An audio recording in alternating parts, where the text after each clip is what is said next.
नमस्कार दोस्तों, स्वागत है आपका फिर से मेरे इस यूट्यूब चैनल में जिसका नाम है इन्वेस्टमेंट सीक्रेट्स। आज से हम आपके लिए सीरीज ऑफ वीडियोस लेके आने वाले हैं जिसमें आपको बेसिक्स ऑफ स्टॉक मार्केट से लेके स्टॉक मार्केट की सभी डिटेल्स बातें पता चलेंगी। आज का वीडियो उन लोगों के लिए बहुत ही बेसिक होगा जो स्टॉक मार्केट में ऑलरेडी इन्वेस्टेड है, लेकिन जो लोग स्टॉक मार्केट में अभी आए हैं और जो लोग स्टॉक मार्केट के बारे में कुछ भी नहीं जानते, जो लोग स्टॉक मार्केट में निवेश करना चाहते हैं, उनके लिए ये बेसिक वीडियो बहुत ही इम्पोर्टेंट रहेगा। जहाँ जहाँ पॉसिबल होगा वहाँ पे हम पीपीटी बना के आपको सिखाने की कोशिश करेंगे। तो शुरू करते हैं आज का हमारा वीडियो जिसका नाम है इंट्रोडक्शन टू स्टॉक मार्केट।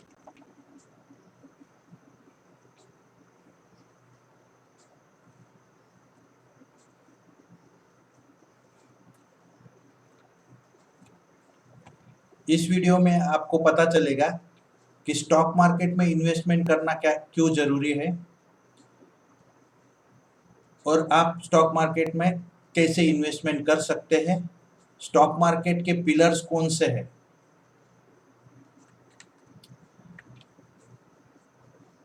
तो आप सबको ये सवाल हमेशा आता होगा कि इन्वेस्टमेंट करना जरूरी क्यों है। बहुत ही सिंपल सा आंसर है इसका। इन्फ्लेशन बीट करने के लिए, वेल्थ क्रिएट करने के लिए, to meet life financial aspiration and invest to secure your futures. सब लोग अपना फ्यूचर सिक्योर करने के लिए इन्वेस्टमेंट करना चाहते हैं, लेकिन सब लोगों को इन्वेस्टमेंट कहाँ करना है ये पता नहीं होता।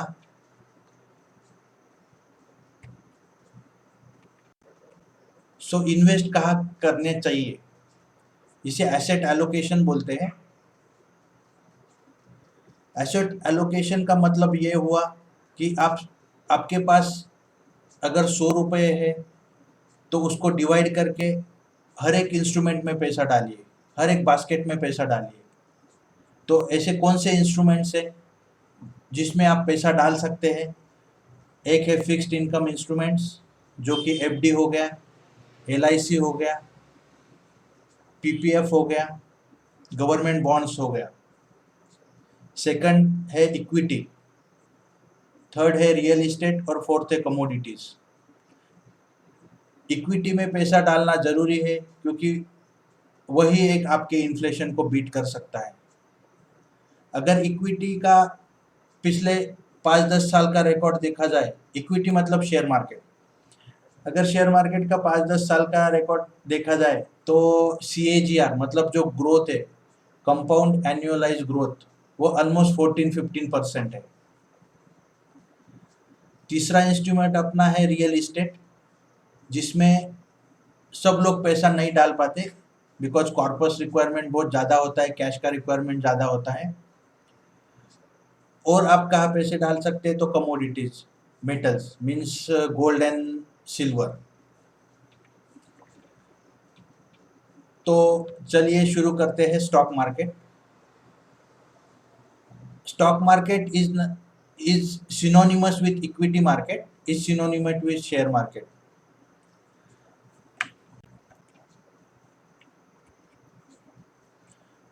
स्टॉक मार्केट किन चीजों से बना हुआ है।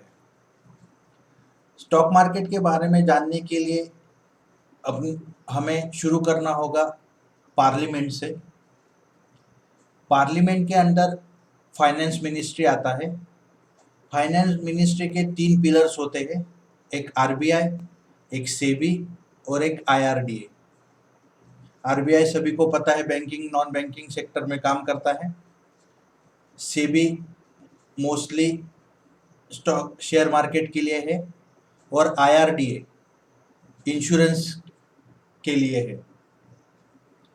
हम सेबी और उसके सभी पिलर्स पे ध्यान देंगे। सेबी का लॉन्ग फॉर्म है security exchange board of India. ये पूरे स्टॉक एक्सचेंज का, पूरे शेयर मार्केट का रेगुलेटर है। इस रेगुलेटर के अंडर बहुत सारे पिलर्स है, एक्सचेंजेस है, स्टॉक ब्रोकर्स है, डिपॉजिटरी पार्टिसिपेंट्स है और बैंक्स है। आपने सुना होगा कोई शेयर एनएससी पे लिस्टेड होता है, बीएससी पे लिस्टेड होता है, तो वो एक्सचेंजेस हो गए। कुछ रीजनल एक्सचेंजेस भी होते हैं, Calcutta exchange, Bombay stock exchange, ऐसे रीजनल एक्सचेंजेस होते हैं। Multi commodity exchange, national commodity exchange, foreign currency exchange. Brokers के बारे में आप सब लोगों को पता ही होगा। जो सबसे फेमस ब्रोकर अभी तक है वो है जीरोधा। आप लोग, कई लोगों ने एंजल के बारे में सुना होगा, जियोजित, ऐसे बहुत सारे ब्रोकर इंडिया में अवेलेबल है। हम इन सभी के बारे में थोड़ा थोड़ा आगे जाके सीखने वाले हैं। आपको सिर्फ एक स्ट्रक्चर दिखाना था, इसलिए ये स्लाइड बनाया गया है। डिपॉजिटरी पार्टिसिपेंट, ये भारत में दो ही है, सीडीएसएल, एनएसडीएल। इनका मेन काम है कि आपके शेयर्स डीमैट फॉर्म में स्टोर करके रखे। डीमैट मतलब इलेक्ट्रॉनिक फॉर्म में स्टोर करके रखे। और बैंक तो कोई भी बैंक आपके स्टॉक ब्रोकर से कनेक्ट हो सकता है, एचडीएफसी, एक्सिस, कोटक, ऐसे बहुत सारे बैंक हैं कि जो स्टॉक ब्रोकर से कनेक्ट हो सकते हैं। और एक स्टॉक ब्रोकर मल्टीपल बैंक्स को भी कनेक्ट हो सकता है। तो स्ट्रक्चर सिंपल है। सेबी, सेबी से कनेक्टेड है एक्सचेंजेस, एक्सचेंजेस के अंडर है stock brokers, stock brokers depository participant से कनेक्टेड है और बैंक्स स्टॉक ब्रोकर से कनेक्टेड है। शेयर मार्केट एग्जैक्टली है क्या? अगर सबसे सिंपल एग्जांपल आपको दिया जाए तो जब आप किसी शॉप में जाते हो, कुछ पैसे दे के आप कुछ चीज खरीदना चाहते हो, वैसे ही शेयर मार्केट है। अगर आप कंपेयर करोगे, आप जब किसी शॉप में जाते हो, वहां पे शॉपकीपर को पैसे देते हो और कुछ चीज खरीदते हो और वो घर लेके आते हो। शेयर मार्केट भी एग्जैक्टली वैसे ही है। वो सिर्फ इलेक्ट्रॉनिक फॉर्म में काम करता है। जैसे कि आपने आपके ब्रोकर को पैसे दिए या ब्रोकर के सॉफ्टवेयर से शेयर खरीदे और वो आपके लॉकर में जाके रुक गए। यहाँ पे लॉकर कौन सा हुआ? तो डिपॉजिटरी पार्टिसिपेंट आपके सब शेयर्स डीमैट फॉर्म में संभालता है। So it's very simple. आपने आपके शेयर्स ब्रोकर से खरीदे और वो ऑटोमेटिकली इलेक्ट्रॉनिक फॉर्म में डिपॉजिटरी पार्टिसिपेंट्स के पास जाके रुक गए। वो तब तक वहीं पे रहेंगे जब तक आप उनको बेचेंगे नहीं। और एज ए इन्वेस्टर कम से कम 3 साल आपको इस शेयर मार्केट में रुकना चाहिए, क्योंकि आपको रिटर्न्स बहुत अच्छे मिलेंगे। सो व्हाट इज प्राइमरी और सेकेंडरी मार्केट? बहुत सारे लोगों को लगता है कि ये स्टॉक मार्केट उनको नहीं आ सकता, स्टॉक मार्केट बहुत डिफिकल्ट है, स्टॉक मार्केट उन्हीं लोगों के लिए जो बहुत पैसे वाले हैं। तो ऐसा कुछ नहीं है, स्टॉक मार्केट बहुत ही आसान है और शेयर्स बाय करना और सेल करना बहुत ही इजी है। प्राइमरी मार्केट में, प्राइमरी मार्केट आईपीओ से रिलेटेड है। प्राइमरी मार्केट मतलब before share is listed into your secondary market. और जब तक वो सेकेंडरी मार्केट में नहीं आता तब तक आप ब्रोकर के सॉफ्टवेयर के थ्रू उसको सर्च नहीं कर पाते। तो प्राइमरी मार्केट आईपीओ से रिलेटेड है, उसको इनिशियल पब्लिक ऑफरिंग कहा जाता है। और मेरा मानना है कि इन्वेस्टर ने कभी आईपीओ लेवल पे शेयर बाय नहीं करनी चाहिए। वो सिर्फ short to short term trading जो लोग करना चाहते हैं वही लोग आईपीओ के लेवल पे शेयर खरीदते हैं। इन्वेस्टर ने कभी शेयर आईपीओ लेवल पे नहीं खरीदने चाहिए। जो ट्रेडर्स है वो शेयर्स आईपीओ लेवल पे अगर खरीद भी लेते हैं तो लिस्टिंग के टाइम पे अगर अच्छा गेन हो जाता है तो वहीं पे वो शेयर बेच के निकल जाना चाहिए, ऐसा मेरा मानना है। अगर कोई आईपीओ लेवल पे शेयर लेता है तो उसमें एक चीज जानना जरूरी है कि ये फ्रेश इशू है कि ओएफएस है।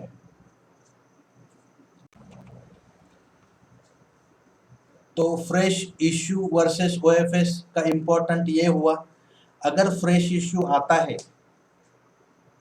तो इसका मतलब जो भी पैसा आईपीओ से आएगा वो पूरा कंपनी को जाएगा।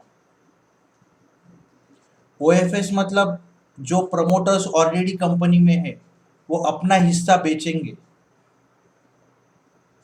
अगर वो अपना हिस्सा बेचते हैं तो वो पैसा कंपनी के पास जाता नहीं है, प्रमोटर्स को उसका फायदा होता है।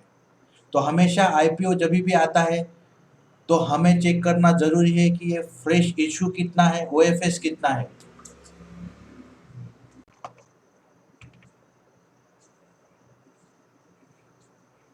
ओएफएस का long form offer for sale होता है। तो हमेशा चेक किया कीजिए कि ये फ्रेश इशू है कि ओएफएस है। अगर ज़्यादा ओएफएस है तो उस आईपीओ में पैसा लगाना नहीं चाहिए। तो आज हम प्राइमरी मार्केट के बारे में ज़्यादा डिस्कस करेंगे, सेकेंडरी मार्केट हमारा अगले वीडियो में शायद कवर होगा।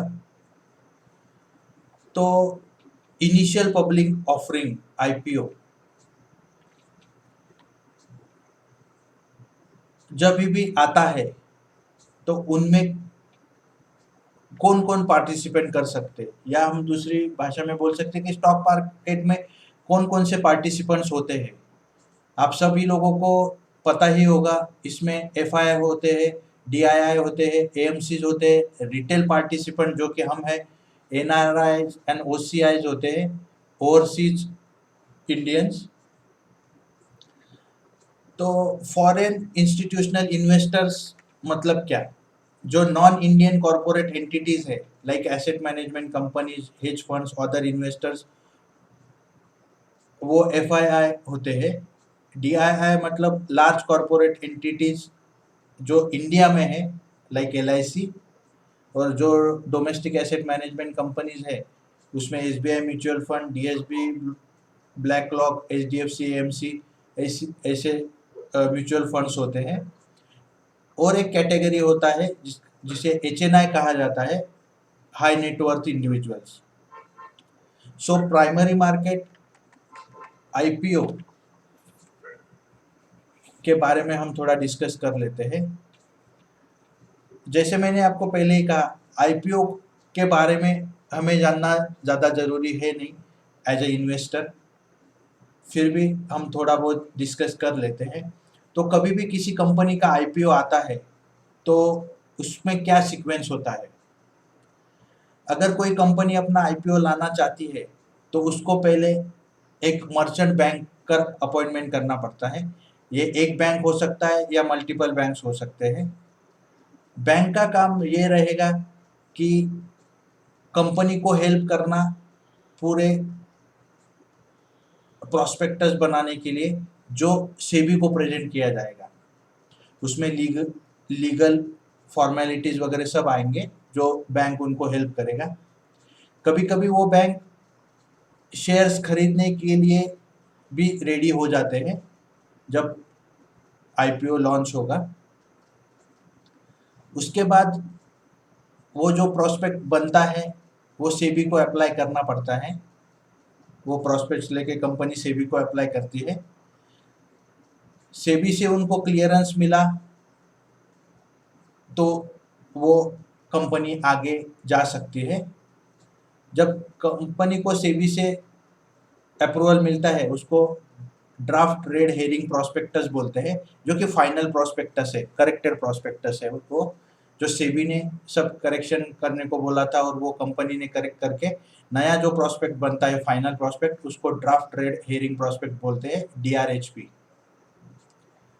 तो उसके बाद आईपीओ का रोड शो होता है, मतलब आपके कंपनी को आप कंपनी को आईपीओ के बारे में लोगों तक बात पहुंचानी पड़ती है, तो वो आइदर न्यूज़पेपर से देते हैं या टीवी चैनल पे देते हैं। उसके बाद एक प्राइस फिक्स किया जाता है कि वो कंपनी आईपीओ के दरमियान कौन सी प्राइस ब्रांड में मिलेगी।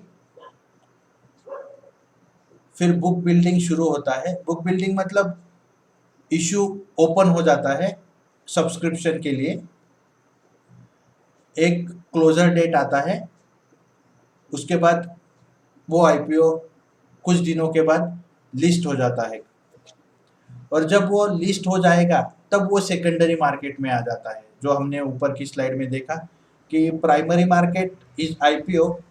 आईपीओ का जब शेयर सेकेंडरी मार्केट में लिस्ट होगा तभी इन्वेस्टर लोगों ने वो शेयर लेना चाहिए। और मेरा मानना है कि अगर कंपनी अपना परफॉर्मेंस 5 साल तक नहीं दिखाती तब तक उस कंपनी में पैसा नहीं लगाना चाहिए।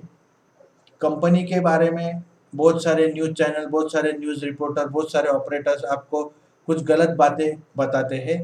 जैसे ही हमारे वीडियोस आगे जाएंगे आपको पता चलेगा कि कैसे कंपनी को आइडेंटिफाई करना है कि ये कंपनी हमारे लिए इन्वेस्टमेंट करने के लिए अच्छी है या नहीं। तो ये प्राइमरी मार्केट के बारे में हमने आज डिस्कस किया, जो कि जिसे आईपीओ कहा जाता है। तो आज के वीडियो में कुछ इम्पोर्टेंट पॉइंट्स हम समराइज कर लेते हैं। तो स्टॉक मार्केट एक ऐसी जगह है, शॉप की तरह जगह है, जहाँ पे आपके शेयर्स खरीदे और बेचे जाते हैं, लेकिन इलेक्ट्रॉनिक फॉर्म में। बहुत लोगों को ये पता नहीं होता कि शेयर्स खरीदने और बेचने के लिए डीमैट अकाउंट की ज़रूरत होती है। तो जिनको जो शेयर मार्केट में नए हैं उनको ये पता होना ज़रूरी है कि शेयर्स खरीदने के लिए और बेचने के लिए आपके पास डीमैट अकाउंट होना ज़रूरी है। तीसरा सबसे इम्पोर्टेंट पॉइंट आज हमने देखा कि सेबी सभी सिक्योरिटीज मार्केट का रेगुलेटर है भारत में। सेबी के अंडर बहुत सारे लोग काम करते हैं, उसमें से एक स्टॉक ब्रोकर हो गया जिसके पास आपका ट्रेडिंग अकाउंट होगा, जो आपको एक मोबाइल पे सॉफ्टवेयर प्रोवाइड करेगा। कंप्यूटर पे आप कंप्यूटर से भी वो सॉफ्टवेयर एक्सेस कर सकते हैं। उसी सॉफ्टवेयर से आप कनेक्टेड रहोगे एनएससी और बीएससी से, और वहाँ से आप शेयर खरीद पाओगे। और जैसे कि आप जानते हो डिपॉजिटरी पार्टिसिपेंट आप ऐसी कॉर्पोरेट एंटिटी है कि जो आपके शेयर्स इलेक्ट्रॉनिक फॉर्म में प्रिजर्व करके रखते हैं, और आपका जो अकाउंट बनेगा डिपॉजिटरी पार्टिसिपेंट के अंडर उसको डीमैट अकाउंट कहा जाता है। और भारत में सिर्फ 2 डिपॉजिटरीज है, एनएसडीएल एंड सीडीएसएल। कुछ साल पहले शेयर्स पेपर फॉर्म में प्रिजर्व किए जाते थे, तो उसके बाद वो इलेक्ट्रॉनिक फॉर्म में कन्वर्ट हुए, डीमटेरियलाइजेशन, इसीलिए उसको डीमैट अकाउंट बोलते हैं। बहुत सारे कंपनीज आईपीओ क्यों लेके आती है? वो अपने फंड्स रेज करना चाहती है, उससे कुछ फायदा भी हो मिलता है, कुछ लोगों को एग्जिट मिल जाता है अर्ली इन्वेस्टर्स को। कुछ कंपनीज अपने एम्प्लॉयज को रिवॉर्ड के रूप में शेयर्स देते हैं, मार्केट रेट से कम रेट में वो शेयर्स मिलते हैं, और इससे कंपनी की विजिबिलिटी भी बढ़ जाती है। आईपीओ के दरमियान मर्चेंट बैंकर सबसे इम्पोर्टेंट पार्टनर होता है। सेबी आईपीओ मार्केट को रेगुलेट करता है, और जब भी आप एज ए इन्वेस्टर आईपीओ खरीदना चाहते हो तो उसका डीआरएचपी जो लास्ट फाइनल प्रोस्पेक्टस है वो पढ़ना ज़रूरी है। और जैसे कि हमने डिस्कस किया कि as a investor IPO level में शेयर्स नहीं खरीदने चाहिए। मैं एक डिस्क्लेमर देना चाहता हूँ, मैं कोई सेबी रजिस्टर्ड एडवाइज़र नहीं हूँ। मेरे चैनल पे जो भी इंफॉर्मेशन प्रोवाइड की जा रही है वो सिर्फ एजुकेशन पर्पस के लिए है। आपके फाइनेंशियल एडवाइस से कंसल्ट करके ही आप कोई भी फाइनल डिसीजन लीजिए।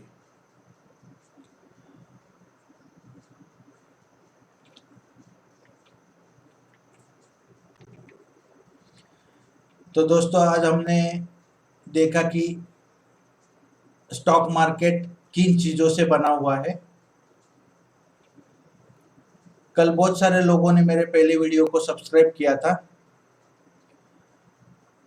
लेकिन YouTube की सम सेटिंग्स में प्रॉब्लम होने की वजह से मैं आप सबको वापस रिक्वेस्ट करना चाहता हूँ कि एक बार वो अनसब्सक्राइब करके वापस सब्सक्राइब कीजिए और बेल बटन दबाइए, तभी आपको न्यू वीडियोस का नोटिफिकेशन जल्दी मिलता रहेगा। आपको जो प्रॉब्लम इसकी वजह से हुआ उसके लिए मैं खेद चाहता हूँ, और हम जल्दी मिलेंगे हमारे नए वीडियोज में, जो कि मेरा सेकंड वीडियो रहेगा बेसिक्स वर्जन में। तब तक के लिए गुड बाय, गुड नाइट दोस्तों, थैंक यू।